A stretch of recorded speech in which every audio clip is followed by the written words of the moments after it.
Is the juvenile criminal system broken? Some people in Mount Washington and neighboring Duquesne Heights think it is. For months now, they say a group of juveniles has been breaking into cars, causing chaos, but no one seems to be taking any action. Well, new at 6:30, KDKA investigator Andy Sheehan tries to find out what's going on. People have fear.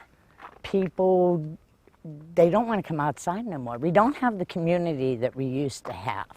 Back from the spectacular views of Grandview Avenue, the streets of Mount Washington have long been lined with well-kept homes and tightly knit neighbors.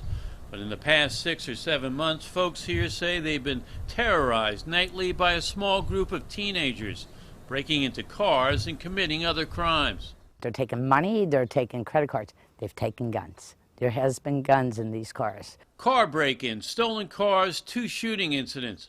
Neighbors point the finger at 5 teenagers they say they know by name and have identified for police, supplying them with videos and pictures of the suspected juveniles in action. Marlene Masucci is one of more than a half-dozen victims I've spoken with, but the only one willing to speak on camera. She says police tell her their hands are tied. They know who they are, and there's nothing they can do. And that's what the police are telling the residents of Mount Washington. Because they say there's no place to put them. No place to put them. As we've reported, the Sheehan Juvenile Detention Center has been shuttered for the past year and a half. And Pittsburgh and other police departments have complained there's no place to detain juveniles charged with anything less than a homicide. A private company has put in a bid to reopen the facility, but the county and state are now at odds on who should pay for the renovations, and so it sits boarded up. Despite that, in a statement, Pittsburgh police say they aren't giving juveniles a pass around the city or on Mount Washington. Quote, police are aware of the concerns of Mount Washington residents and are working to mitigate the problem. This includes deploying specialized details to specifically prevent these thefts. And though police say they have arrested one of the juvenile suspects multiple times, Masucci says if that's the case, she's seen no evidence. They said they arrested somebody. When? Who? Yeah. They're still on the street. Yeah. So, okay, we arrest them, you have a hearing, but then they're let go. So it's a broken system. And the residents are caught in the middle. Council President Teresa Cale-Smith says in addition to the closing of Sheehan, police are short on officers while fighting an explosion in youth gun violence and crime.